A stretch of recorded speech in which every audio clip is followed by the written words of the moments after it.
네, 안녕하세요. 네. 참, 오늘 전화 연결이네요. 네, 오늘 죄송합니다. 뭐 재판이 있으셨습니까? 네, 재판이 너무 늦게 끝나가지고, 근데 나올 수가 없었습니다. 아이고. 알겠습니다. 네. 오늘 주제와 관련된 노래를 잠시 들어보시죠. 너의 입술을 난 처음 보았지. 무슨 말하려고 뜻만 들이는지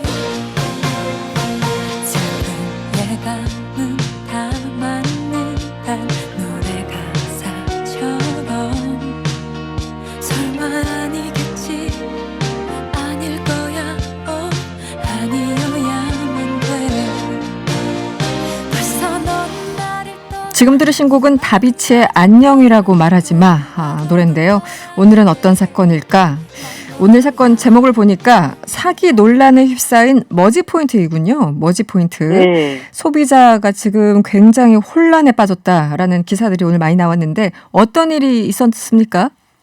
네, 이 지금 말씀하신 머지 포인트는 네. 편의점, 뭐 대형 마트, 외식 체인점, 전국 무려 2만여 개 가맹점에서 무제한 20% 할인을 받을 수 있는 네. 어떤 그런 모바일 선불권을 네. 사용하는 거예요. 네네. 누적 가입자가 무려 100만 명. 그리고 100만 명. 발행한 포인트가 2년 동안 무려 1,000억 원이 넘는 앱인데요. 대단하죠. 네, 대단하네요. 이게 처음에는 이렇게 크진 않았는데 이게 점차 이게 커뮤니티에서 굉장히 현명한 소비다. 돈을 아낄 수가 있다. 무조건 20%를 싸게 살 수가 있다. 네. 이런 게 퍼져가지고 점점 금액이 커진 거예요. 네네. 사실 저도 이거 포인트를 샀었거든요. 그러세요?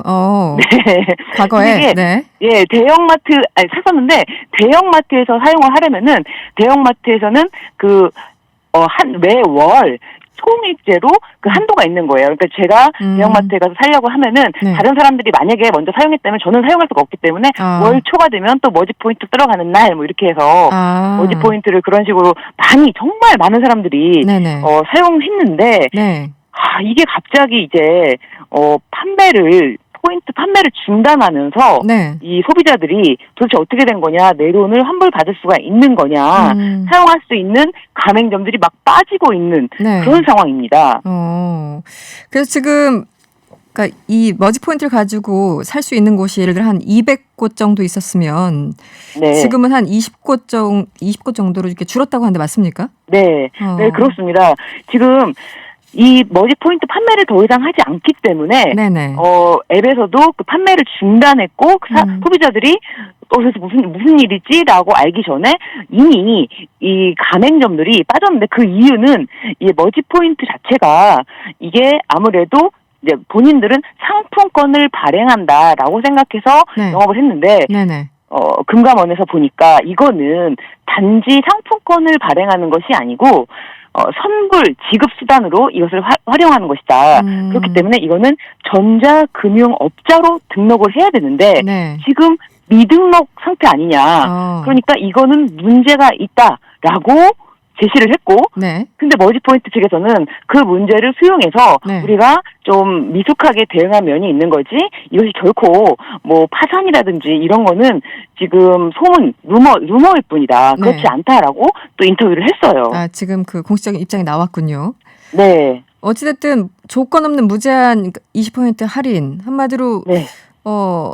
한 8,000원을 내고 이제 10,000원어치 살 수 있고 뭐 이런 거잖아요. 그러니까 네, 20% 할인이라는 게 굉장히 많은 분들이 이게 합리적이다라고 생각을 하셨을 텐데 이제 소비자 입장에서는 네. 지금 피해자가 굉장히 많이 생길 것 같아요. 어떻습니까? 지금 이게 이제 커뮤니티사에서 머지 포인트 환불을 받으려면 본사에 가야 된다라고 지금 먼저 얘기가 나와서 네. 실제로 본사에 아침부터 막 줄이 막 몇백 미터 서 있고 네네. 몇백 분들이 막 거기서 막 현장에서만 환불 받을 수 있다라고 네네. 해서 막 줄을 서고 계시는데 그렇지 않다. 이거 지금 전부 90% 금액을 환불해 주겠다라고 이제 본사에서는 입장을 밝혔는데 네. 그래도 소비자들은 불안하기 때문에 네. 환불을 빨리 받고 싶은 거죠. 빨리. 지금 월 기준으로 하면은 어느 정도가 이제 팔렸을까요? 거래 규모를 보면. 머지 포인트 앱의 월 네. 거래 규모는 3월 기준으로 뭐 400억 가량인데 보통 3,400억 정도를 판매를 했어요. 그렇기 때문에 이게 엄청난 거죠. 그러네요. 지금 이제 사실 거기 환불하려고 줄을 서신 분들께 인터뷰를 해서 얼마 정도 포인트가 남으셨냐 했더니 본인은 뭐 30만 원 정도 남았는데 본인이 아는 지인은 뭐 80만 원 남은 분도 있고 100만 원 남은 분도 있다. 그러니까 이게 너무 좋은 거래기 때문에 이거를 많이 사들였던 거예요, 그동안. 그럼 상한선이 없었습니까? 혹시 상한선이 있었나요? 구매 그 머지 포인트도요. 머지 포인트를 무한정으로 판매하는 건 아니었거든요. 그래서 지금 머지 포인트 어디서 판대요? 어디서 지금 살 수 있대요? 오픈마켓에 살 수 있대요?라고 하면은 그때 또 다 같이 가서 공동 구매라고 내가 조금이라도 빨리 남들보다 빨리 구매를 해야 내가 나중에 이 포인트를 사용할 때 20%를 할인 받는다라고 해서 이게 상시적으로 뭐 무제한적으로 판매했던 건 아닌데 거의 오픈마켓에서 이거를 많이 판매를 했던 거죠. 그렇군요. 그런데 이거 지금 이 사건이 나니까 이제 머지 포인트 얘기가 나오니까 이거 펀지형 사기 아니냐 여러 가지 논란이 있는 것 같은데 어떻게 보십니까? 네. 이 폰지 사기라는 것이 이제 돈을 돌려받기라는 거잖아요. 사실은 그 본사 사업체에서는 실제로 돈이 없는데 큰 이득을 주겠다고 해서 계속 신규 회원들을 끌어모으고 그 신규 회원들이 낸 돈으로 기존의 회원들에게 이익을 주는 그런 식으로 돌려막기 형태를 폰지 사기라고 하는데 그래서 지금 의혹이 제기되는 것이 이 머지포인트 본사가 과연 정말 이 능력이 있었던 것이냐, 그 판매액에 대한 모든 그 할인을 해줄 수 있는 능력이 있었던 거냐, 아니면 신규 회원으로부터 받은 예치금을 통해서 기존 회원들에게 할인 혜택을 줄 수 있었던 것이 아니냐라는 아주 강한 의혹이 제기되고 있는 상태입니다. 그런데 지금 현재로서는 이 폰지 사기라고 단정할 만한 아직은 근거가 있다고 볼 수는 없지만 그럼에도 불구하고 너무 큰 혜택을 줬기 때문에 20%라는 큰 혜택을 줬기 때문에 그런 의혹이 있는 건데 사실 이 머지 포인트 본사에서는 구독을 하면은 할인받을 수 있는 그런 사업도 해서 플랫폼 형식으로 우리는 여기다 광고도 받고 여러 가지 정보도 싣고 그렇기 때문에 이거는 가능한 형태의 사업이다라고 하지만 이 수익 모델이 범상치가 않고 업계에서는 이거는 굉장히 수익 모델이 위험한 방법이 있었다. 그래서 이런 폰지 사기 의혹까지 지금 받고 있는 거죠. 그 지금 100만 명, 누적 가입자가 100만 명이고 발행한 포인트 금액만 1,000억 원이 넘는 그런 상황이라서 어떤 분들은 굉장히 좀 피해를 많이 볼 것 같은데 기본적으로 그 머지플러스가 금융위원회에 전자금융업자로 등록하지 않았다고 하셨잖아요. 전자금융업 지금 이런 그 포맷의 사업자들은 전자금융업자로 등록을 해야지만 가능한 거인가요? 지금 이제 불법적으로 한마디로 운영했다고 단정질 수 있습니까? 아니면 뭔가 해석의 여지가 있습니까? 근데 이게 등록을 해야 된다고 금융당국이 해석을 하는 건데 등록을 하지 않은 미등록 업체라면은 금융당국이 어떤 강제권을 바로 할 수가 없고 또 여기 사용하시는 회원들, 소비자들에게 어떤 법적인 보호를 해줄 수가 없는 거예요. 단지 그냥 사금융이라고 보시면 돼요. 예를 들면은 우리가 은행업을 등록하고 돈을 거기서 이제 은행에 대출을 받기도 하고 은행에다 돈을 넣기도 하잖아요. 그런데 그게 아니라 아예 그냥 등록하지 않은 사채업자에게 돈을 맡겨놓은 거다. 그렇기 때문에 어떤 당국에서 그 사채업자에게 뭐 강제적으로 아니면 사채업자랑 거래한 사람들에게 뭐 개별적으로 어떤 보호를 해줄 수 있는 그 보호 영역을 벗어났다. 그런데 이게 너무 혼란이 크니까 이제 빨리 금융업 등록을 해라. 전자금융업 등록을 해라라고 했고 이 머지포인트 본사에서도 금융업 등록을 하겠다. 전자금융업 등록을 하겠다라고 밝혔는데 사실 이 전자금융업자로 등록하기 위한 요건이 있거든요. 이게 업종에 따라서 최소 5억 원에서 30억 원의 자본금 요건을 갖춰야 되고 또 뭐 예를 들면 선불 전자 지급수단 지금 머지 포인트 이런 걸 발행하려면은 자본금이 최소 20억 원을 확보해야 되는데 중요한 거는 부채 비율입니다.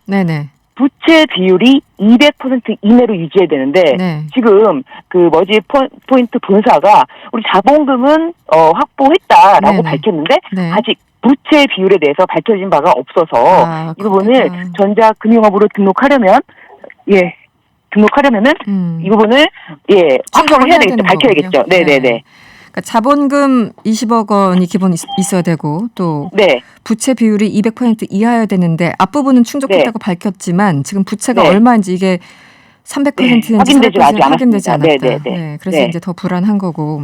네. 그러면 지금 미리 이것을 구매했던 일반 가입자는 물론이고요. 이 제휴 업체가 굉장히 많았다고 했잖아요. 한 200곳. 그럼 이분들도 나중에 이제 미리 어쨌든 결제를 한 건데 결제 대금을 받지 못하는 상황일 수도 있겠네요.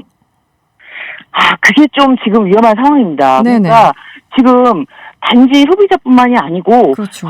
자영업자분들의 피해까지도 좀 예상되는 상황이라서 네. 심지어 자영업자들이 아직 이 머지 포인트의 상황, 본사의 상황에 대해서 못 들어섰던 분들, 네. 이런 분들에게 남은 머지 포인트를 다 사용하겠다. 그래서 약간 이기적인 소비자분들이 내가 뭐가 이기적이냐? 나는 사용할 수 있는 걸 사용했을 뿐이다라고 하는데 그럼에도 불구하고 그렇다면은 그 자영업자에게 그 폭탄을 돌린 것이 아니냐라는 문제가 지금 있는 거죠. 네. 이게 판매 중단을 해놓고도 어쨌든 지금 이 포인트를 갖고 있는 사람들은 또 어디 가서 쓸 수는 있는 상황이었으니까 그게 이제 거래 중지가 안 된 상황이었으니까 일단 결제를 했고 그러니까 그 자영업자들이 피해를 볼 수 있는 상황에 처한 거고 이런 상황이군요. 네. 네, 그렇습니다. 그 현재 사용자들이요. 머지포인트 이 본사에 찾아가서 거기서 이제 직원들하고 계속 실랑이를 벌이고 있다. 뭐 일부 보도에 따르면 사무실에 있는 물품을 가져가기도 했다고 하는데 이거는 법적으로는 어떤가요? 이게 사무실에 있는 물건을 절대 가져가시면 안 됩니다. 이게 내가 한 대 맞았다고 내가 똑같이 때려주면 되지.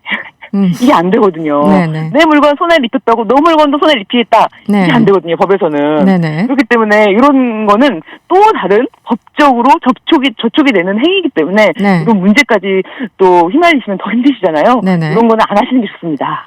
네. 알겠습니다. 지금 회사 측에서는 환불을 한다면 한 90%까지 해주겠다 이런 입장인 거죠? 일단은 그렇게 인터뷰를 했더라고요. 네. 그런데 본사에 가신 분들은 또 뭐 그분들이 이제 또 커뮤니티에다 밝히고 이런 분들은 90% 환불을 받았다라는 분들은 또 없어요. 환불 받았다는 사람은 아직 없습니까? 그러니까 90% 환불을 받았다 이런 얘기는 없는데 거기서 환불을 받을 때는 합의서를 작성해야 된다 뭐 이런 이야기가 있더라고요. 네네.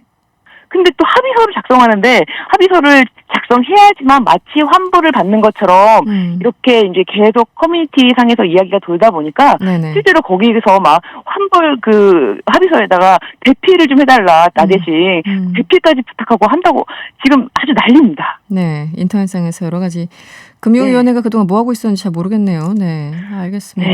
네. 오늘은 여기까지 듣겠습니다. 감사합니다. 네, 감사합니다. 네, 노래는 사건을 싣고 신유진 변호사와 함께했습니다.